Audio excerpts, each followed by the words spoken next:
Hit that subscribe button. We are at the 40K mark. Let's get to 50K by the end of October. Let's say that. Hit the subscribe button, everybody, and let's get started here on Fantasy Football Today. Chuba Hubbard, Tim Patrick. Is there a Patriots running back we want? Perhaps is there a Patriots wide receiver we want? Gosh, we're really going for the Patriots on the waiver wire this week. Welcome, everybody.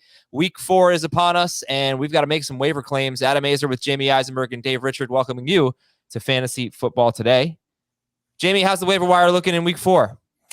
There is a headliner and a bunch of backup singers. So we'll see how things go for Chuba Hubbard and how much FAB is spent on him. That's going to be the fun part of this conversation. Everybody's adding him clearly across the board, but what are you going to spend? That's the fun part of this scenario. I'd love to get a percentage of FAB leagues. We could probably get that.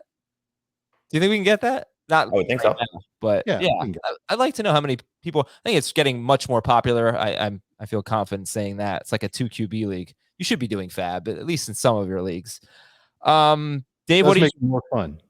And by the way, if you do a snake draft to build your team and then you do FAB in season, you're missing out on the fun of FAB when building your team. You should be doing a salary cap draft.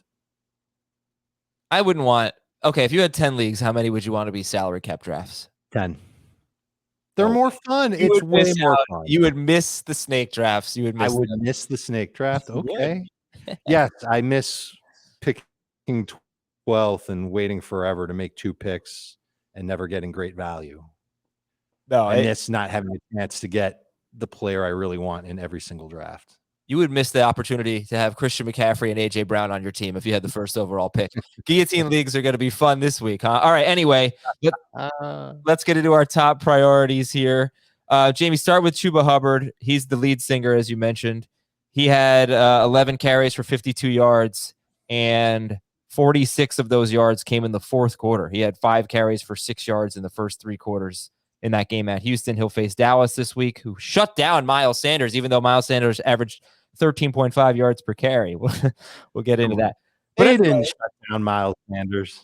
No, they didn't. I'm just kidding. No, Nick Sirianni shut down Miles Sanders.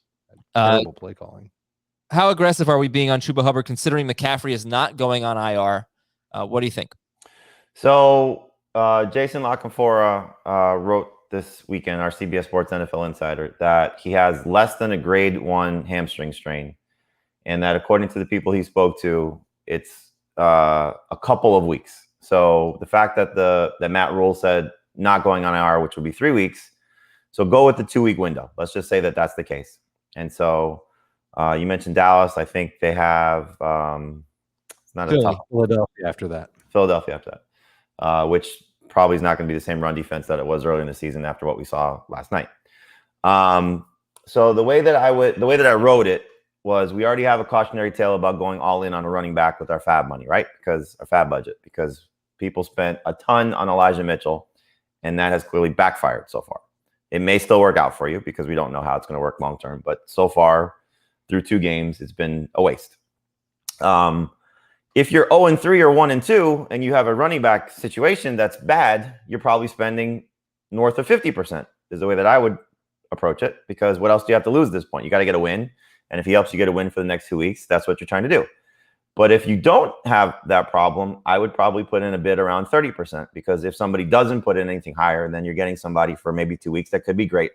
But it's also, we have to factor in, as much as it seems like it's going to be Chuba Hubbard, there could be the scenario of Royce Freeman, being the guy that they trust in certain situations. And that leads to a second half scenario, a second game scenario of Freeman being better.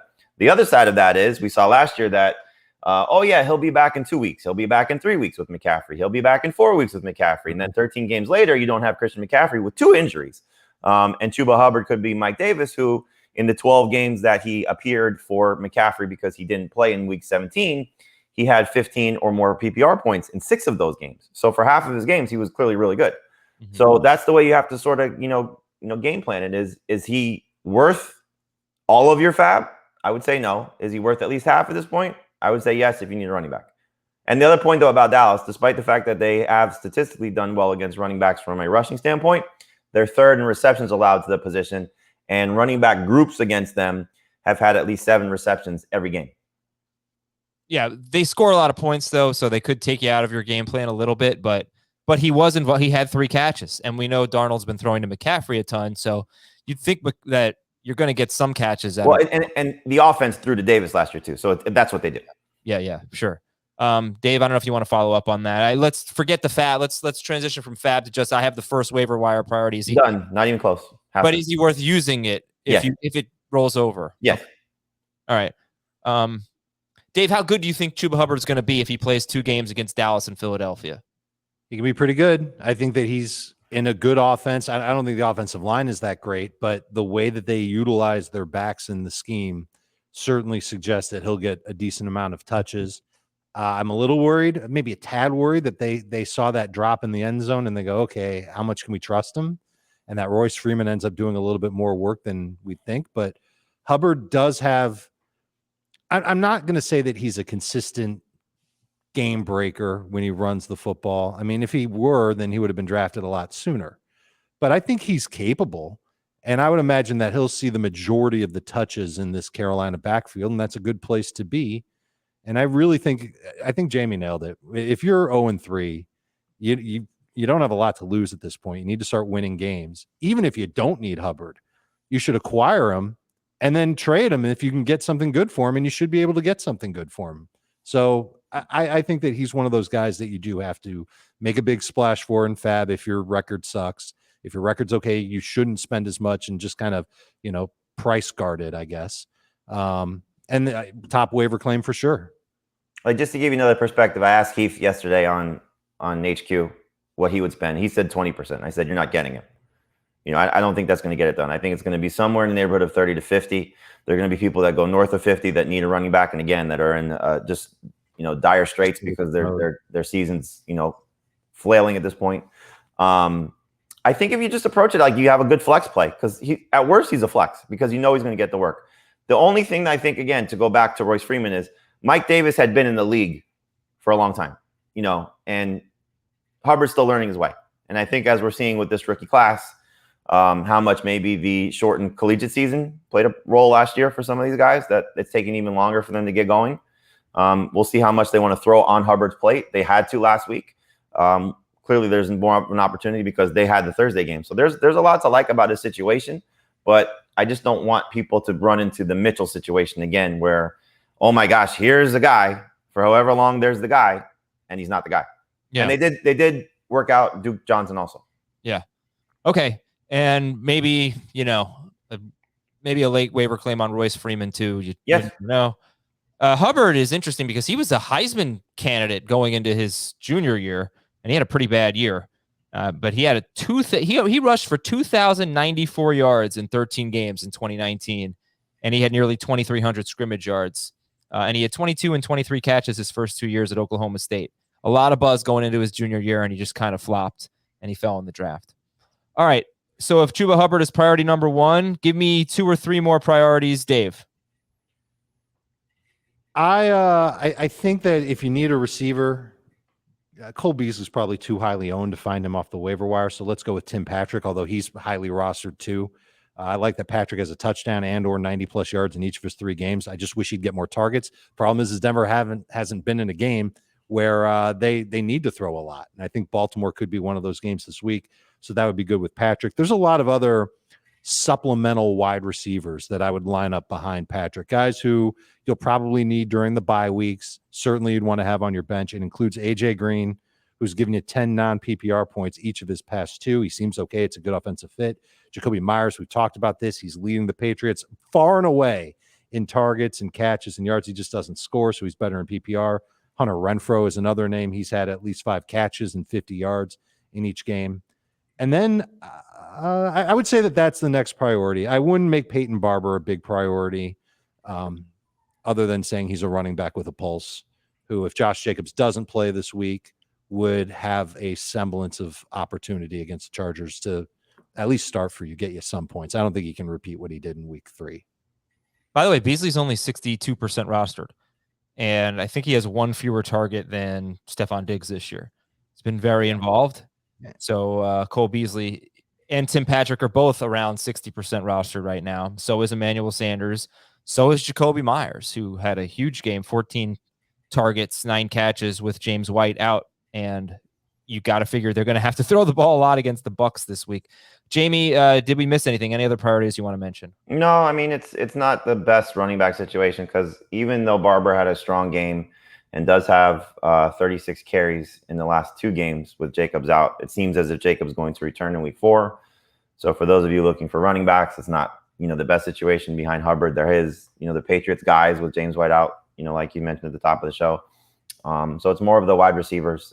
Dave covered most of them. I think you can, I would actually try and pick up Emmanuel Sanders over Cole Beasley just because I think there's a little bit of a higher ceiling for him. Hunter Renfro has had a nice floor for 3 straight games, and so he should be added, I think, in PPR leagues also. And then if you want to look at the tight ends, there's a lot of interesting options. I don't know if there's a lot of must-start options, but Tyler Conklin has 2 decent games out of the 3, clearly a big one in week 3.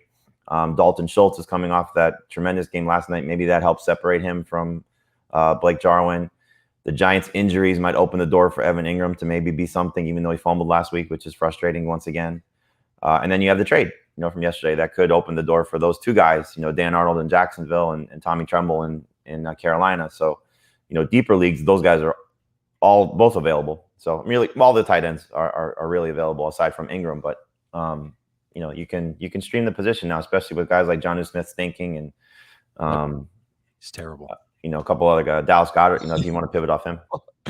Yeah, I don't know. I mean, I've had sort of this moment of reflection of how I've approached tight end on the waiver wire for so many years, and you pick up these guys who aren't very good. At least, obviously they're great players. They're in the NFL, but you know what I mean. Not very good, and you hope for good matchups. And maybe we should just try to target tight ends on good offenses and hope they score. And so Dawson Knox, I think, is becoming pretty interesting. His target share is still very low, but that could change. I know they want to get the tight end involved. He's had a touchdown in 2 straight games. Faces Houston this week, right? Yep. Buffalo at Houston. So, maybe they won't need to throw that much. That's always an issue. But, I don't know, like Tommy Tremble or Dawson Knox. I might just gamble on Knox and hope that the guy on the team that might throw 45 touchdowns, they're going to be inconsistent. I mean, there's no way you're getting consistency. Right. But it's a good strategy, and I'll just go back to what I said when you brought this up last week. Like, don't chase Max Williams. Right. So Knox has clearly a better track record. So yeah, I think he's different than Max Williams, but you're right. That means that is the same concept of good tight end. Well, I just because you had said good offenses, and he was coming off a game with 7 targets, 7 catches. I forget what he had. So just keep that in mind. But I think just a bigger tight end discussion, which we should have once again, is if you're not happy, mostly it's Kyle Pitts, because I think the other 5 guys of the top 6 have been good. Andrews finally had a good game, so he makes people feel better, and Hockenson 2 out of 3.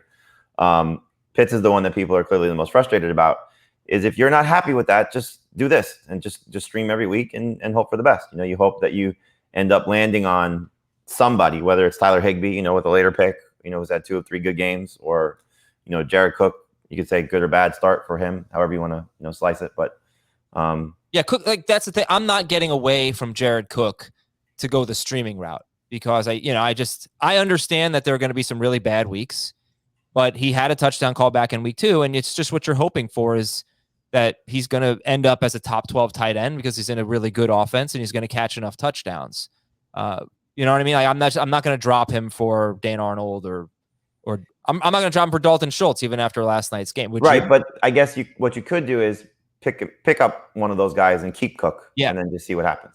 You could do that. Yeah, I think it's the most fun position on the waiver wire this week. I like to classify tight ends a little differently. There's the must start guys, and everybody knows who they are, and then there's the guys that have the chance to score and get you yardage on top of it, and in PPR leagues, guys that can get you catches on top of that, and then you've got basically the streaming position that you're in, and you're hoping that you get a tight end that catches a touchdown. And Jared Cook is the poster boy for that. I think Dalton Schultz has a chance to be better than that. I think he can be one of those guys. He has 6 catches in 2 or 3 games. He's been playing right around 70% of the snaps. Adam, you mentioned it. You want a tight end on a team that scores a lot of points. The Dallas Cowboys score a lot of points. I'm interested in Dalton Schultz. I know he's going to lose some numbers to Blake Jarwin, but I think he's a little bit more than a touchdown or bust type of tight end. And so if I'm really hurting in that position, I drafted Jonnu Smith, and I can't even look at him anymore because he's dropping every pass and throwing the ball in the air for pick sixes. I'm going in that direction. And honestly, if I had one roster spot and it's between Dalton Schultz or Jared Cook for my lineup this coming week, I know the Chargers are playing the Raiders, but I think Dalton Schultz has like a little bit more upside. Conklin is somebody who I think can get you 3 or 4 catches a week. I know he had a huge game in week 3. I don't see that being sustainable, but I see him as a guy that can get you minimal production and a touchdown or bust. I agree with you on Knox. What about Hunter Henry? If we're talking about Jonnu Smith being a dud, Hunter Henry is going to get into the mix, and he's seen not great production, but at least low production consistently through the first 3 weeks of the season. Maybe he sees a step up now if Jonnu's off the field. Maybe the James White injury just opens up more targets for everybody. But again, the Patriots, Mac Jones is not doing anything special. He's not throwing the ball downfield at all. He's not throwing for touchdowns. It's great for tight ends. It's great for tight ends, I guess. No, those guys have been so bad, both of them collectively. Unless John is completely bent. If he's going to continue to dink and dunk, and Hunter Henry's the one who's playing more and getting more targets than Jonnu Smith. Yeah, but he's got, 36 yards tops on the season? I mean, it's been ugly. They haven't scored 10 PPR points either one of them. If I'm streaming the position and I'm looking for somebody, he's I'd rather take my chances with Arnold or Tremble at this point than one of the Patriots guys. I mean, those guys are just terrible. Yeah. Maybe the White situation helps them, but I mean, this will be an interesting week. I just think the two guys, this was the fear going in, was that they would cannibalize each other in a low volume passing attack.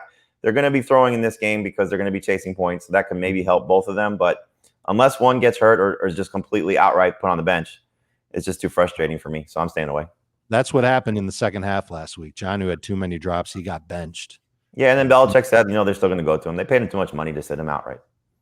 Look, if you want to gamble, I guess, on Henry, he'd have to basically just dominate the tight end targets. I mean, it would have to be at the expense of Jonnu Smith. If they're both involved, it's just going to be tough for one of them. But all right. Jonnu's on your drop list, right, Jamie? Yeah. Yeah. So I agree with that 100%. Jonnu, right. Okay. DST, is there a DST that maybe should be the second priority after Chuba Hubbard? You're good in your lineup. You can certainly make a case for the Bengals. Dave had a great call last week on them against the Steelers, and they get the Jaguars this week. We've seen that turnover fest for Trevor Lawrence so far. The Colts look like an absolute nightmare right now, and you have no Quentin Nelson most likely. So the Dolphins for me would be second, and then just Detroit's offense as a whole. I would take the Bears third and the Titans fourth, but you can make a case for the Colts too, taking on the Dolphins also. Titans are fourth for you against the Jets? Their defense just stinks. I mean, that's just not a good team. As you might say, I see that defense sinking, and I raise you the Jets offense. Yeah, they're going to play better at some point, though. So you can take a chance on them second if you want. Yeah, the Bengals might have just a solid defense. They've had 3 pretty good games as a DST. The Titans, got to keep an eye on Bud Dupree. He was active, but he didn't play last week. He played 0 snaps. He's recovering from the ACL injury. I think they're saying that, I think he played week 2. This is a big free agent acquisition for them. They played week 2, but recovering from the knee injury, they basically sat him in week 3. So that was weird. But the Jaguars have been a great matchup for DSTs. The Jets are giving up 6 more points per game to DSTs than the Jaguars. So you've got some options in DST this week. All right, listen, we got more time tonight to talk to you about who to pick up, who to add and drop. We got a Q&A scheduled for tonight at 8 p.m. Eastern on YouTube, youtube.com/fantasyfootballtoday. Tuesdays at 8 p.m., Thursdays at 2 p.m., Sunday 11:30 a.m. Eastern, and then 8:15 p.m. Eastern on Sunday night. Around then, we try to start a little bit earlier. We do our podcast live, our Sunday night recap. Again, it's all on youtube.com/fantasyfootballtoday. We'll see you tonight at 8 o'clock. Quick email of the day from Ian from the home of the Beatles in England. How do I not know? I know where they're from. Liverpool. Yeah. Is that where it is? Okay. That's killing me. What's with me? Dear Eleanor, Jude, Lucy, and Lady Madonna. It's funny you mentioned that because I picked up my kids from school yesterday, and one of the safety patrol kids was holding the door open for my 2 older ones, and the oldest one's in 4th grade. And I thought it was a friend of his, and said, "Oh, make him listen to the Beatles." I was like, "Okay." And I said, "Who is that?" He goes, "I don't know." That's so weird. Well, that kid is just on a mission. A 5th grader telling a 4th grader to listen to the Beatles that he doesn't even know. I got to tell you, the Beatles are not bad. I listened to them the other day. They're okay. All right, so here's the question. This is just for the listeners, for all of you out there. Submit your answers. Let's get something going here. Let's coin some phrases on Ian's email. Is there a term for winning a game with the second lowest score of the week? Conversely, is there a term for losing your week with the second highest score of the week? So winning with the second lowest score, losing with the second highest score. We need to come up with some terms for that. Email us, fantasyfootball@cbsi.com. You could tie it into what Jalen Hurts said after the game last night, if you didn't see this. No, what did he say? Oh, Jalen Hurts said about the offense, you take a deuce, you don't sit there and look at it, you flush it and move on. We're going to flush it and move on. Wow. Okay. So yeah, email us. That's pretty interesting. First of all, everybody looks at it. Do you guys want to have a FAB discussion? Sure. It's part of what we do. Yeah, so we already talked about Hubbard. Jamie said about 50% if you really need it, about 30% if you don't. At least 50%, not about, at least. Okay, at least 50%. I think it's really risky with McCaffrey. But we've already laid out all the scenarios. But yeah, man, if you're 0-3 or 1-2, what the heck are you waiting for, I guess? Anyone else worth more than 10%? Worth more than 5%? I mean, Patrick, at least his role is locked in because Hamler's now out for the season. And Judy, we don't know exactly when he's coming back. And we saw this from Patrick last year. Dave already mentioned it, that we haven't seen a big target share for him yet. But that could potentially be coming. And look, he's been more consistent than Cortland Sutton. So, last year, good. This year, so far, good. On the field for the rest of the season. If something happens to Sutton, as well as Judy going down, then he is the number one guy. But I don't think more than 15%. Again, we're talking about a guy that's near the threshold already. So this is more for, shallow 12-team leagues and 10-team leagues where you're looking at a receiver. I think 15% is probably the max. The tight ends, you could tell me Conklin's the best one this week. Next week, or Knox is the best one this week, or Schultz is the best one this week. There's no one that stands out above the rest. They're all, fighting for scraps at the table. So no, I don't think there's anybody significantly more than 15%, but I would say you can go up to 15 for Patrick just based on what we've seen from him so far. Dave, and there could be those tight ends, just the one that you like the best. I think 7% gets it done for tight ends. Okay, Dave, there could be some players like Kirk Cousins, Cordell Patterson is 67% rostered. Michael Pittman's about 82% rostered. 10-team leagues. I mean, look, that's what we're talking to. Yeah. Let's say we're in those leagues. Are they must adds? And Patterson might even be available in some 12-team leagues. Like who's a season-long rosterable player? Is Patterson? Is Pittman? Is Cousins? Is Ruggs? What do you think, Dave? You pretty much named them all. We're all worried about Cordell Patterson being phased out eventually, but last week he played not quite as many snaps as Mike Davis, but the margin between them was the closest it's been yet this year. Matt Ryan has turned into Alex Smith. He's checking down so much. It's really pathetic. It's killing Calvin Ridley, and it's hurting the target volume for Kyle Pitts, and it's absolutely making Cordell Patterson an actual useful fantasy player that you can start at running back or wide receiver.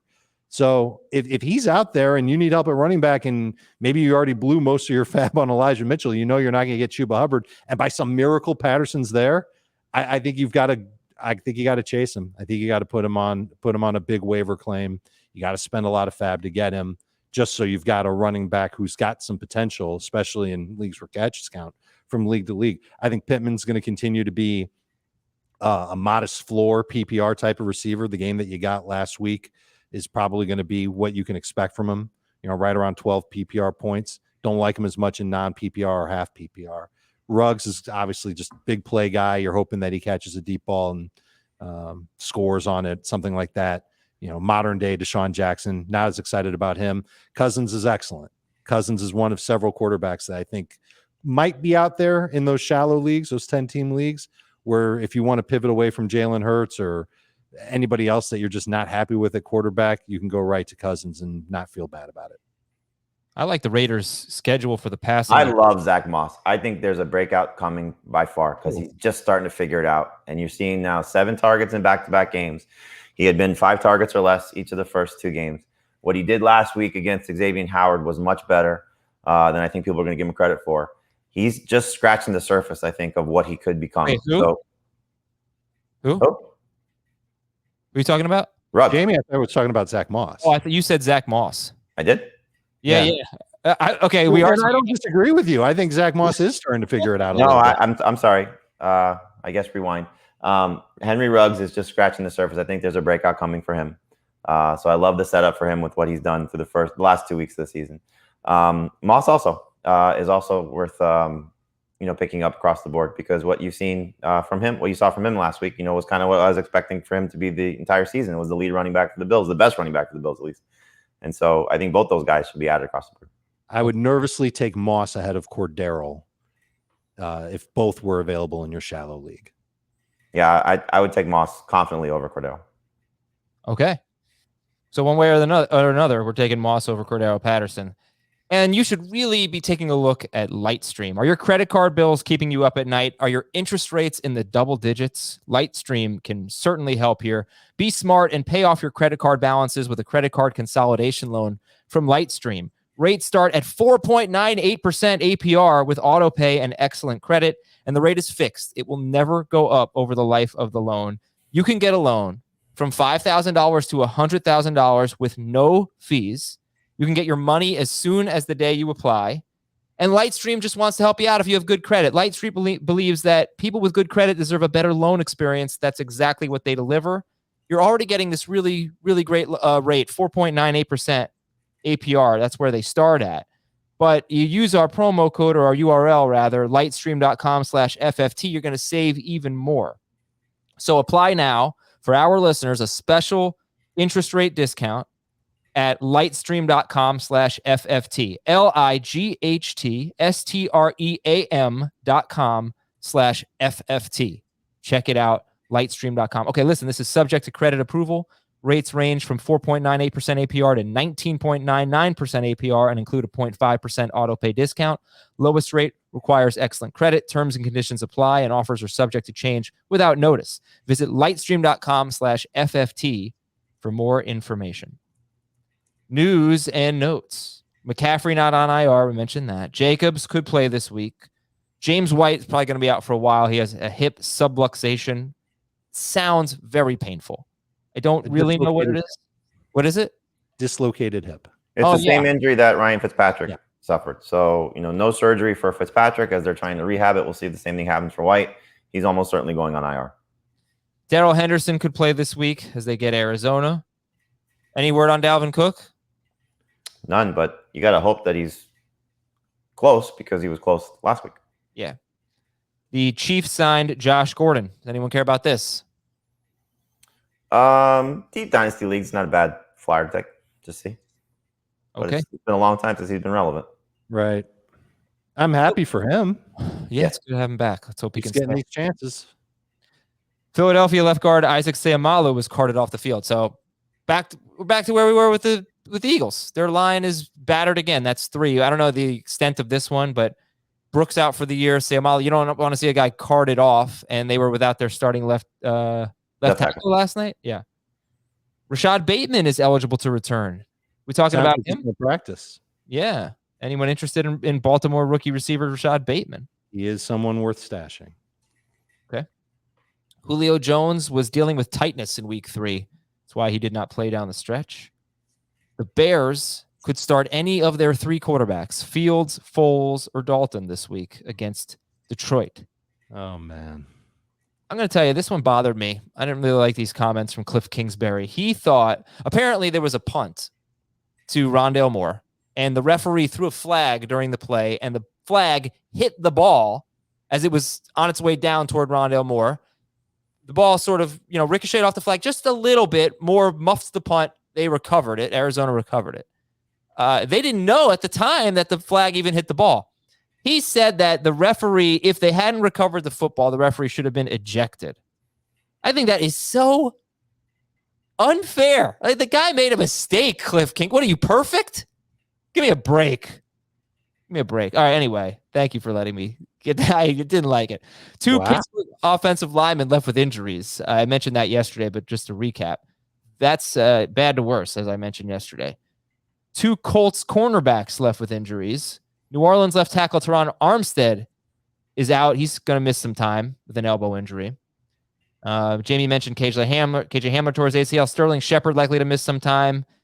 Don't know about Darius Slayton right now.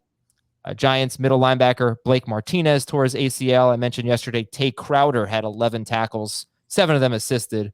Tay Crowder, if you're looking for an IDP replacement, I don't know. He could be okay. San Francisco beat up at cornerback, and the Panthers acquired CJ Henderson from the Jaguars. They gave up Dan Arnold. There were some draft picks exchanged. All right, let's give a lot of names here, guys. Some priorities at each position. We can dive deeper into them later. Jamie, start us off with quarterbacks to look at on the waiver wire. Sam Darnold will be the first one to look at. Probably going to be chasing points this week against Dallas, but he's been 21 or more PPR points in every game this season. So at least you've seen him be productive, and maybe he uses his legs a little bit more, as we saw with the 2 rushing touchdowns in week 3 with McCaffrey not there. Maybe a goal line opportunity or 2 for him. Taylor Heineke would be the second quarterback for me. You've seen at least 23 fantasy points in the 2 starts that he's made for Ryan Fitzpatrick. Also used his legs last week. Didn't see that too much in week 2, but we know he's capable of that, and great matchup this week against Atlanta. And then Dave said Matt Ryan has not played well, but he does get Washington this week, and they've allowed the most fantasy points to opposing quarterbacks so far in the season. So maybe there's a get-right game coming for for Ryan taking on Washington. And at least, he had a 20-point game 2 weeks ago, 19 points last week. So this could be an opportunity for him to maybe get on a little bit better side of the ledger and help fantasy managers if you're stuck. Okay. Dave, running backs, we have Chuba Hubbard. And by the way, just to recap, Jamie said Sam Darnold, Taylor Heineke, and Matt Ryan. Should we just drop Daniel Jones and Teddy Bridgewater, or are they holds? I mean, you can. I didn't put them on the drop list. It's hard to overlook, the 3-game sample size, the 2-game sample size of Daniel Jones versus one, disappointing game, because again, he still runs. He did run in that game, but losing the 2 receivers, I think you take a hold approach if he's, not your starter. If you need to make a move, clearly that's a guy you can drop. And then Beasley, same thing. I want to see what happens in this game against Baltimore. I don't like the matchup for either guy, but I would hold both of them. Yeah, Bridgewater, right? Did I say Beasley? You said Beasley. Yeah. I'm in the middle, trying to figure out the waiver stuff. So. Are you a Bills fan today? What is going on? Every time. All right, Dave, running back. Bridgewater, excuse me. Other than Hubbard, other than Old Mother Hubbard, 2-Name Tuesday, I called Old Mother Hubbard, by the way. Go ahead. Double check to make sure Zack Moss, Cordero Patterson, Naheem Hines aren't out there in your leagues. They're still available in at least 25% of CBS leagues. If they're there, go ahead and grab them. I would still rather, I don't know about rest of season Moss versus Hubbard. I might take Moss over Hubbard, knowing that Moss has a chance to help you rest of the year, whereas Hubbard could end up getting replaced. After those guys, it's ugly. I mean, Kyle Juszczyk, maybe, assuming that Elijah Mitchell doesn't come back. That would be kind of pathetic if he was second on the list. Royce Freeman is out there in 99% of leagues. Don't love him. I'm waiting for the Patriots to give J.J. Taylor an opportunity. I don't know why they didn't do it in week 3. They gave Brandon Bolden all the work in the passing game.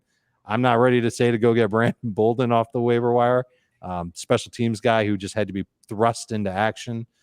And I don't know. The one other running back that's available in a lot of leagues, if you've got the bench space to get him and stash him, is Jeff Wilson. And we've been saying it every week. Eventually, he's going to come back, and eventually they'll have a chance to claim a role in this 49ers run game. He's available in 88% of leagues. Mm-hmm. Okay. And for the Patriots running backs, they are obviously throwing to their running backs a lot. Bolden had 3 catches after the White injury. You just don't know who's going to play that role, because it would be fairly valuable in fantasy, I think. I would hope it's Harris. I mean, that's the best case scenario, is that Damian Harris takes on the majority of that work. And James White had 13 targets in the first 2 games with 12 catches. J.J. Taylor is the one that would profile the most, unless it's Bolden, just because of Bolden's history with the team. But Taylor, 2019 in Arizona, had 32 catches. Stevenson wasn't a pass catcher at Oklahoma. Whereas, Taylor at least showed you something collegiately that you might be able to say that could translate to the NFL, if in fact it does. So, just the fact that he's playing over Stevenson already would maybe give him a slight edge and give you a slight edge. But I mean, it wouldn't surprise me if it's Bolden. He's going to be on the field because he's going to be active because of his role on special teams. So they may just prefer to mix and match those 2 guys. Stevenson should probably be elevated now as they, fill the spot. But it just doesn't seem like anybody right now is going to step out until we see it. So if you want to try and get ahead and you have an open roster spot, I would probably go Taylor, Stevenson, Bolden. But it could be Bolden after week 4. And wide receivers, Jamie? The top 3, would be probably the 2 Bills, Patrick and the 2 Bills. Sticking with my love of the Bills. Yeah. Sanders and Beasley. You can, whichever one you like better. I think Sanders might have a higher ceiling coming, because of his touchdown potential. But Beasley clearly, 2 games with 13 targets on the season is hard to overlook. But I think the problem is that when we look at his roster percentage, I think for him, 62% is probably the max of the PPR leagues. You know what I'm saying? Like he's probably at the point where there's not a lot of PPR leagues where he's available. It's more non-PPR leagues, and we know that's not going to be his best format. Whereas Sanders, I think, could be useful in both because I think he'll score more at least. So gauge it that way if you want. But if you get past those guys, I think AJ Green, as we've seen, his targets have been there, and the last 2 weeks finding the end zone, certainly last week looked much better. And then I know we had Jacoby Myers as a drop last week, but you have to factor in 2 things. One, I'll go back to what I wrote, what I said. That was more of a non-PPR thing that you should be dropping him, hold him in a PPR league, and we saw the benefit of that with the targets and the receptions, and now the James White injury. So he just might be the one that gets the best production as a result of White being out. Sammy Watkins, Hunter Renfro, these guys are getting a decent amount of involvement. Is there a decent amount of interest in them? And did you mention Jacoby Myers, by the way? I just did. Oh, I'm sorry. Okay. Wow.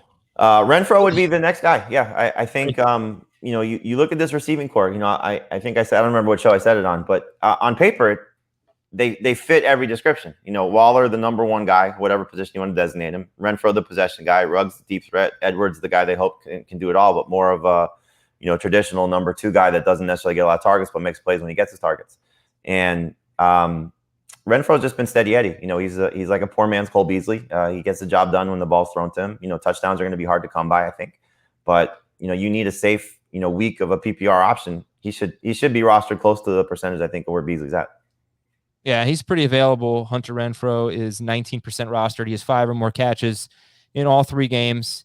And if you were going to take a shot on a first-round rookie just to stash, Kadarius Toney or Rashod Bateman? I'll say Bateman, just because I think Lamar's throwing it well. I think that the Ravens have a plan on getting him involved in the offense. I think he's a good type of rangy outside receiver. It might take him a little while to actually get into the swing of things in that offense and to certainly get the type of target volume that we would like. But he's one of several receivers that I would be interested in putting on my stash list, and he might be at the top of the list. Okay. Yeah, I guess I made the case for Toney is just the injuries. If they're going to be so beat up, you saw what Colin Johnson did. You saw what CJ Board did when the 1 catch. They got to get Toney going, so I would just, bank on those guys being out, and Galladay is not 100% either. So, if you're looking at it, the target potential, I think, would probably favor Toney just looking at the offense he plays in, because Marquise Brown and Mark Andrews and what they've done with Sammy Watkins. Like, I don't know where Bateman will fit in right away, just based on how much they're going to throw the ball, how little they throw the ball, and what those other guys have done. Tight ends, Dave, who are your top 3 tight ends? Schultz is my favorite tight end. I like that he's got 6 catches in 2 of 3 games. I like that he's playing right around 70% of the snaps. We mentioned it earlier. It's a tight end who's got a chance to score a touchdown in a high-scoring, passing type of offense. So I'm a big fan of his. Conklin would be my second favorite guy. I feel a little icky that I'm chasing the points after week 3, but I know that he's been playing a lot in the offense, and I think he'll have some good weeks moving forward. Dawson Knox would be third. And then after that, it's a messy list. I've got Hooper following him, and then Henry, Tremble, Arnold, Freiermuth. But a lot of tight ends out there. That's the one thing that's nice about the position, is that you can make a case for pretty much any of these guys to be worth some attention. Sure. Especially Tommy Tremble, because, well, not especially, but the Cowboys might be that team this year. They should have been even worse against tight ends last night. Dallas Goedert was wide open for a huge play, and Jalen Hurts missed them, an easy throw. Ertz scored. I mean, they really suck against tight ends so far. So that's Carolina versus Dallas. Pretty big game early in the year for those 2 teams. Our top DSTs, we already talked about the Titans. I think Dave would have them first or second. Jamie has them fourth at the moment. We like the Bengals. Bengals, Titans, Dolphins. Who else? Packers. Against the same Steelers team that the Bengals just beat up on. Okay. And they're available in 73% of leagues. Jamie, which kickers? The kickers would be Randy Bullock against the Jets, Greg Joseph against the Browns, Chase McLaughlin against the Vikings, and Evan McPherson against the Jaguars. And IDP, I already mentioned Tay Crowder. I don't really have a gauge for how deep people need to go in IDP leagues. So I mean, in a super anytime there's a linebacker who can get you 10 tackles a game, it's worth bringing up. Yeah, I don't know that Crowder can, but Blake Martinez was among, one of the best tackling linebackers in the NFL, and he's out for the year. I still mention Cole Holcomb for Washington. He had 10 tackles this week, and then this guy really needs to be rostered. I didn't look at his snap rate. He's 16% rostered, but Cole Holcomb, I didn't look at his snap count in week 3, but I think in weeks 1 and 2 he played every snap, so that's their guy. Javon Hargrave, defensive tackle. I picked him up last week because I had been reading a lot of good things about him. The Eagles love him. He had 2 sacks and a forced fumble last night. He had a huge game. That's probably going to be his best game of the year. But it's really hard to find defensive tackles who can do anything.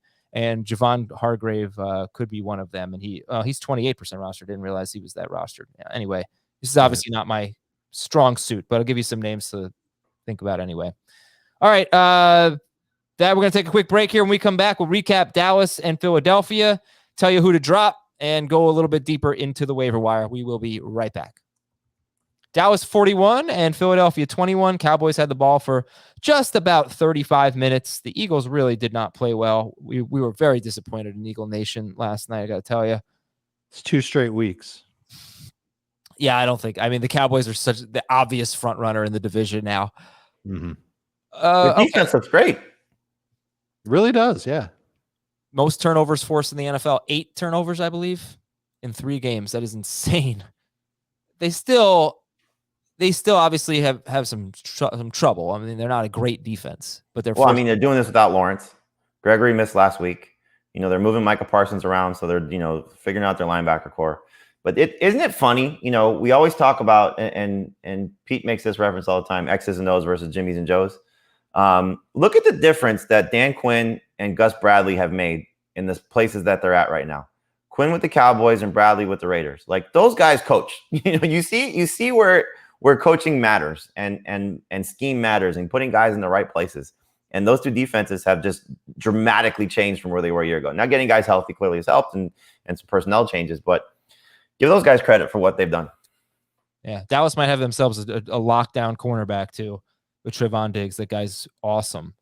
And he spent a lot of time on Devontae Smith, who had a terrible game. All right, Dave, you take the Eagles. And what do you see from the Eagles? Not much. But not much good. You did get 24 points from Hurts, which is a miracle. It really was. When you go back and you think about all the bad plays that he had and the fact that they were just killed in time of possession in the first half especially, it definitely was messy. I think Hurts is someone that fantasy managers can still start, but you might want to get another quarterback on your bench just in case he goes further south.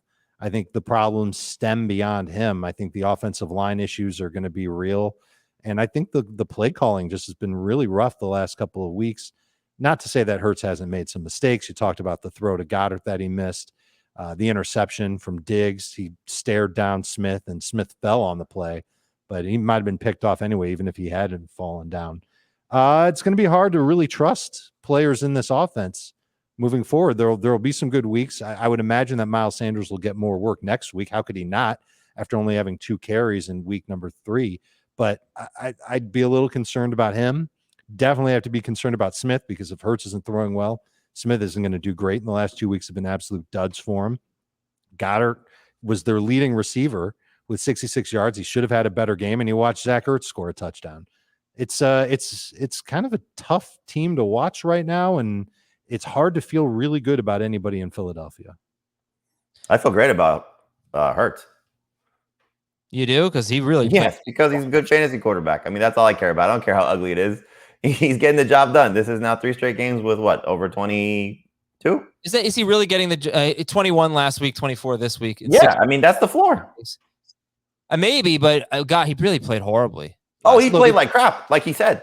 But still, that's what running quarterbacks do. You know, he's going to be throwing late in games because his team's not going to be very good, and he's going to get you his rushing production. So the floor is very safe.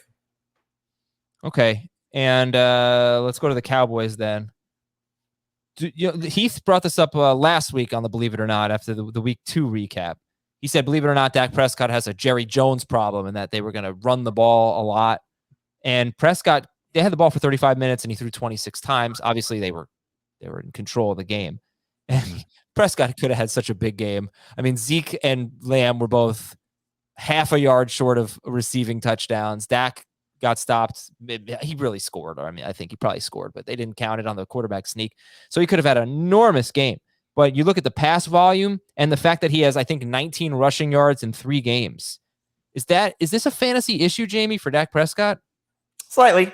Yeah. I mean, they're running the ball well, and you saw it last week. You saw it this week mostly. I think the narrative has changed a little bit with Zeke. And he looks good. Zach Martin back certainly has changed things. Wait till they get Lyle Collins back and hopefully everybody's healthy. We haven't seen this offensive line in full strength. This is the best offense maybe in football, just with what they can do in all facets of the game, and getting Michael Gallup back also at some point too. Cedric Wilson had what looked like a nice catch. He was clearly out of bounds, but got the touchdown at the end of the game. And they have the luxury of the 2 tight ends. It stinks for fantasy that one may not ever fully separate. I agree with Dave. Dalton Schultz should be added, but Blake Jarwin's still a problem as we saw in week 2. It's just a fun team, but Dak may not reach the heights that we thought because of the run game being maybe as good as it can be. And that hurts Lamb and Cooper, obviously, because what we saw in week 1 was, amazing. Are we really going to get double-digit targets from these guys every single week and huge numbers from them every single week? And last 2 weeks have proven that there is definitely a downside to these guys. I would imagine they are both good buy low candidates.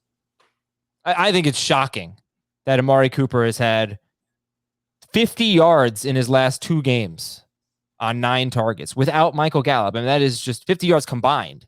That is crazy. Lamb at least had 81 yards last week, and he had he was a foot away from a touchdown on the opening drive.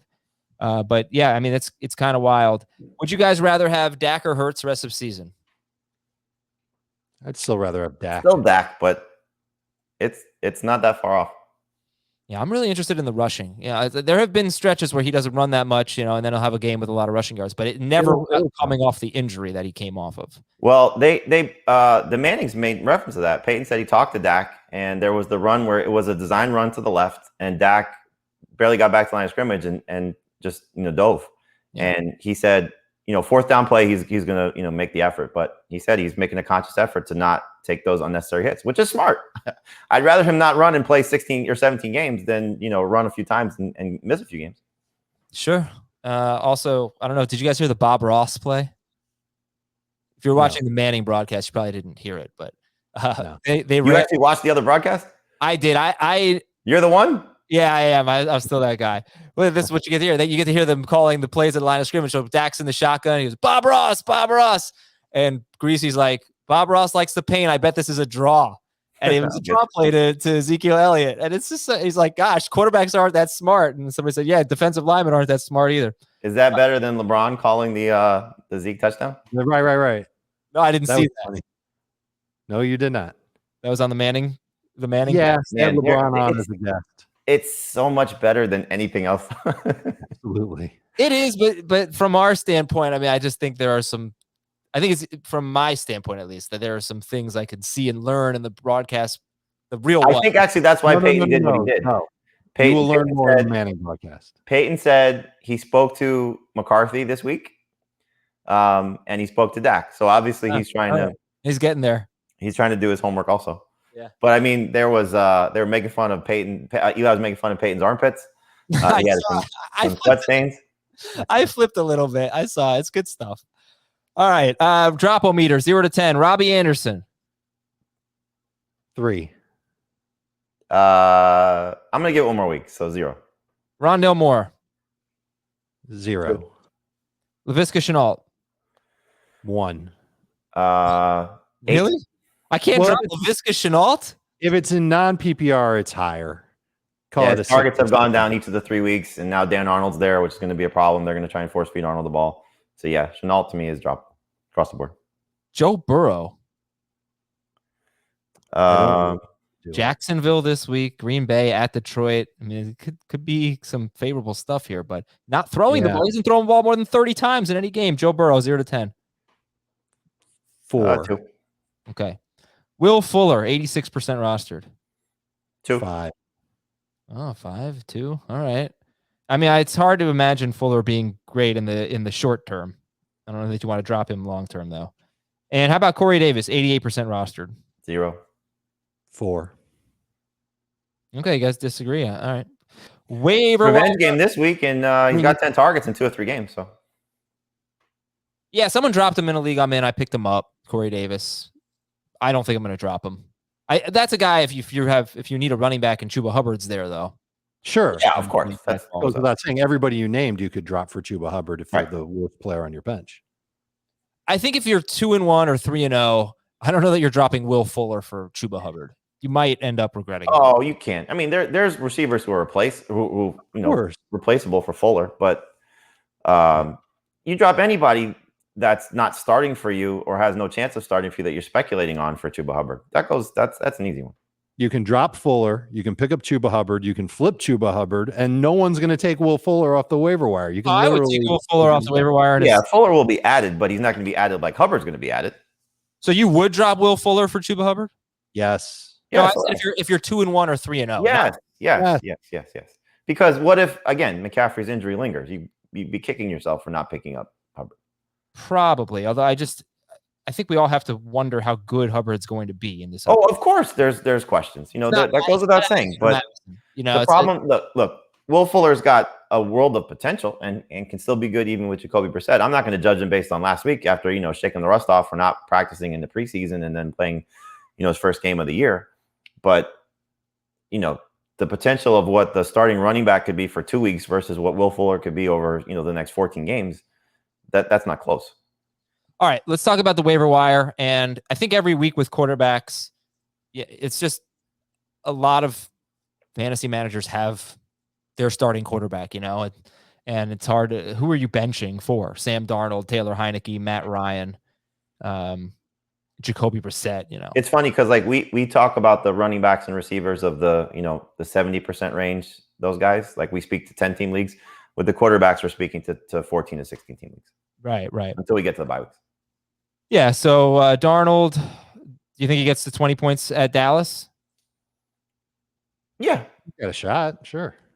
Back-to-back 300-yard games for the first time in his career and only a 2.8% touchdown rate. It's not a guy who throws a lot of touchdowns, but that is very, very low. So maybe there's something there at Dallas and then Philadelphia and then Minnesota. He's got an opportunity the next 3 weeks.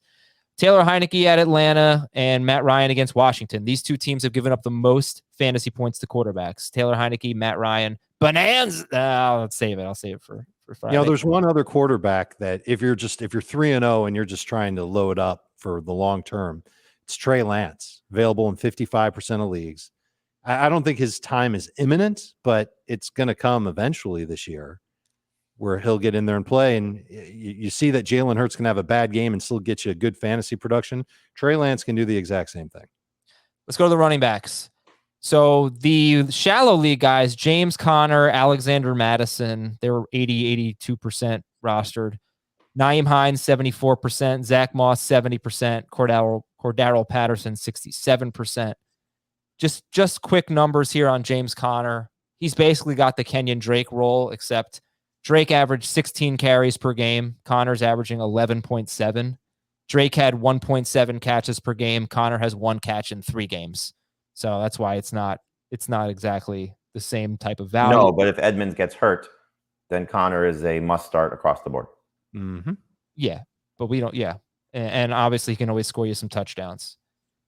Would you drop J.D. McKissic, 74% rostered? I wouldn't in PPR, but in non-PPR, yes. I mean, he's good. This is Nyheim Hines and J.D. McKissic are the same. They're the Spider-Man meme. They're going to have 1 good week, 1 bad week, 2 good weeks, 3 bad weeks. That's just the nature of that position and what they do. It was frustrating though because Washington was trailing behind badly against Buffalo, and McKissick didn't have a good game. Didn't have a ton of targets either. Yeah, I know. It's weird. Chargers run defense, by the way, looks like it's pretty bad so far. So Peyton Barber at 7% rostered, coming off a 100-yard game. He may not, obviously Jacobs could be back, but should we be taking the gamble on Peyton Barber on waivers and thinking, like, let's say Jacobs is out. Is he a top 24 running back? No, but top 30. I think you look at, like you said, the run defense is bad. He's clearly earned the trust of the Raiders coaching staff. And it's like you said, James Conner's been plugged into the Kenyon Drake role. Peyton Barber's been plugged into the Josh Jacobs role. They haven't changed Kenyon Drake's role too much. So, he's going to get the rushing down chances. And so, are they playing with a lead? I don't expect that, but they've been so good so far. So it's hard to say that they're necessarily going to be trailing by a lot. So yeah, Barber will be a flex play. And the other thing, look, if you're in a deeper league, Josh Jacobs has an injury track record and might be dealing with turf toe that he's managing, so it may not be bad just to stash Barber for however long you can. But you also just don't want to think that the game against Miami is who he is, because we've seen a bigger sample size of what he really is, dropping in for Justin Jefferson. Or you look at the Miami game and see what he did in the first 3.5 quarters and say, that's who he is. Yeah. Because it wasn't until, the Dolphins were gassed at the end of the game that he started picking up chunks of yardage. If you were going to pick up one Patriots running back off waivers, it would be whom? Taylor. I think I'll say it's Taylor, but I'm non-committal to all three. Okay. Kenny Gainwell, 59% rostered. Malcolm Brown started and scored a touchdown. It was a long touchdown. But might play more. Got goal line opportunities too, and failed at them. He did. He actually has 4 carries inside the 20, 3 inside the 10, 2 inside the 5 of his whatever it is, 14 carries on the season. We broke it down on Monday's show. He appears to be the better pass protector and gaining perhaps more playing time. Okay. Yeah, deeper non-PPR leagues. He's not a bad guy to just have around just in case. That's Malcolm Brown. Let's go to the wide receivers here. You can look for Pittman, Ruggs, Christian Kirk. Christian Kirk's having a really good year. Yep. And they're rostered in a lot of leagues, but 10-team leagues, you might find them. Meanwhile, Tim Patrick, we've already talked about him. And does it bother you that Tim Patrick's next 2 games are Baltimore and Pittsburgh? No. No, you don't have to start Tim Patrick. I don't know if there's a starting wide receiver out there. The Bills guys in PPR, sure, you can make a case for it against the Texans, but I don't think week to week right now there's starters. Look, we're getting closer to bye weeks. We're getting some injuries that are creeping up. Now the AJ Brown manager is looking for somebody. The Juju Smith-Schuster manager is searching for somebody. Patrick, we said when Judy went down, has a chance to be productive, and he has been. He just hasn't gotten a lot of targets doing so. But now you have Hamler and Judy out, and we don't know when Judy's exactly coming back. So his role is solidified. How come Jacoby Myers isn't higher on your list after just the correlation between the White injury and then the 14 targets? And they're playing Tampa Bay, who gives up a ton of fantasy points to wide receivers. Do you consider him 59% rostered? Do you consider him to be under rostered? I think I'll go back to what I said last week. PPR leagues, he should have been a hold. Non-PPR leagues, you can drop him. So when we're talking to whatever audience is still looking at Jacoby Myers, I'm going to guess it's more more non-PPR as opposed to PPR, because you've seen what the sample size of his career has been. It's been no touchdowns. And so when they're chasing points and the game script is in his favor in that regard, which is probably going to be the case in week 4, then he's going to have a chance for these type of games. But in games where they're playing, with a lead, and the Bucs game certainly, fits that game script where they're playing from behind, he should have a chance. White's injury gives him a chance, but it could be one of the running backs, So we've seen Kendrick Bourne have a good game. We've seen Nelson Aguilar have a good game. Those guys are still involved, and like Dave said, we could see Hunter Henry getting a bigger opportunity while John Smith still having whatever role he has. So there's just a lot of mouths to feed in this offense. Myers is the best in terms of what the targets will be, but non-PPR, it's hard to trust him. Yeah, well, their next 5 games, Patriots' next 5 games are against either teams that should score a lot of points or teams that should give up a lot of points. Tampa Bay, Houston, Dallas, Jets, Chargers. We got the Raiders guys. Renfro or Jacoby Myers? Who would you pick up? Myers. And Myers is high for me. Like Tim Patrick, I think is good in any format to go and pick up. Beasley, if he's still out there, is second for me in PPR, and Myers is right behind him. So I don't think we're necessarily poo-pooing him. Where I get into trouble is in non-PPR leagues, weighing like AJ Green, who's been pretty efficient on the limited amount of targets that he's gotten compared to these other PPR receivers like Beasley and Jacoby Myers. And I might consider taking Green ahead of Myers as an example in those non-PPR formats. And Adam, I guess just to ask the question in relation to your tight end comment, why wouldn't you not do the same with receivers? Like look for guys in good offenses as opposed to guys in bad offenses. And I'm not saying you're wrong in approaching it either way. If you say, Myers in his role in a bad offense is better than Green in his role in a good offense. I'm just curious.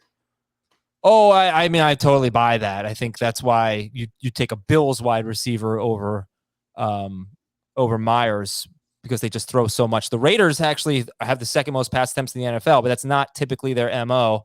And they've also played 2 overtime games in 3 weeks. Because I think that Waller is obviously the number one target. I think you're talking about the target leader for the Patriots compared to Renfro. Maybe he's 2. I would take Renfro probably over Myers.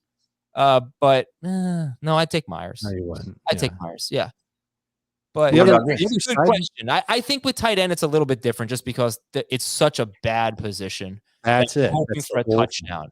That you're fishing for touchdowns. Whereas okay, but I guess so. To Dave's point about Green and non-PPR versus one of these other guys, Green has scored now in 2 games, whereas Myers hasn't scored in 4 years.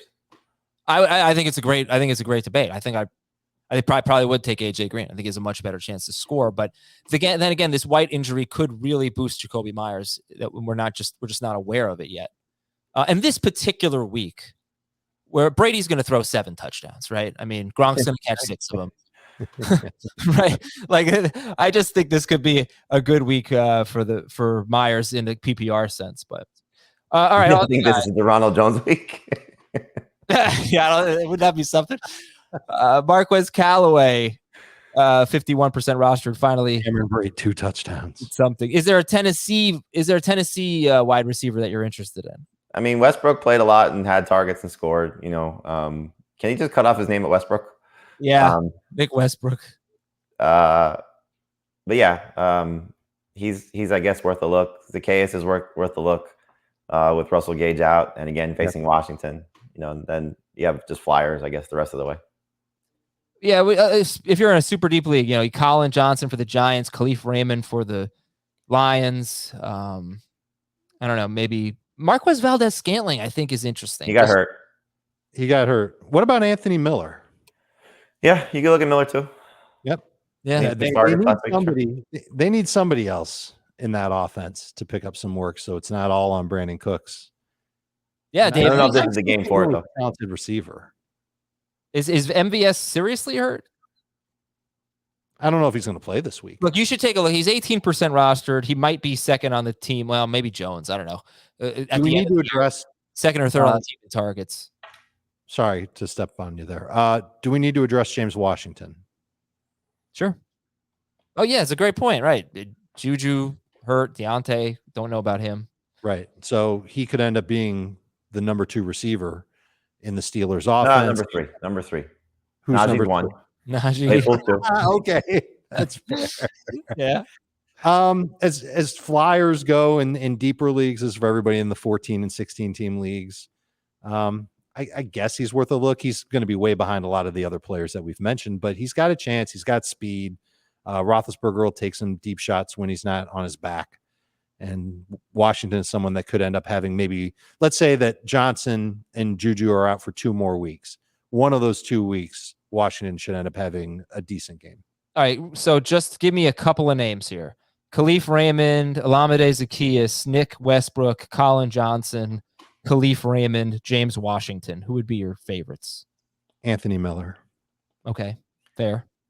I'll take Colin Johnson right now with the injuries. And I'll give you another one. Terrace Marshall. Maybe moving Dan Arnold is to open up some work for the rookie, who hasn't really done much yet, but he's been playing a decent amount and he's available in 70% of leagues. I would take him ahead of James Washington if I'm in those deeper leagues. Yeah, I hope it'd be Robbie Anderson, not necessarily just Terrace Marshall. Let's get him going. All right, let's go to the tight ends and finish the show here, guys. You can see if Tyler Higbee, who I don't know if you're going to be a little nervous about this week at the Patriots. They're so good against tight ends. And that goes back to last year. Jared Cook, Mike Gesicki, see if they're available. If not, Tyler Conklin, Dalton Schultz. I think Dave likes Schultz better than Conklin. You said the Patriots? Yeah, you said Higbee's not playing the Patriots. Yeah. Oh, God, I'm sorry. I get the wrong schedule. It's early. We're all feeling it. The Bucs are playing the Patriots, and the Rams played the Bucs last week. And the Rams have the Cardinals this week. Should be a high score. But who do the Bills play? You should know. Yeah, you got the calendar magnet on your fridge. Conklin, Schultz, Dawson Knox, Evan Ingram, Pat Freiermuth, Dan Arnold. I mean, it really is an opportunity for Evan Ingram here. But it was last week too. Yeah, you know what? The next time I recommend Evan Ingram as a start, I need somebody to grab a kendo stick and smash me in the back with it. I don't know what that is. Probably a wrestling thing. Yes. Yeah, my pleasure. And Freiermuth, you think Freiermuth could be on the verge of something here? He's got the one I would look at more than James Washington. I mean, Ben can't throw the ball down the field. No, he's not allowed. They've been using him in the red zone. He's been playing more than Eric Ebron. I believe he has more targets than Eric Ebron.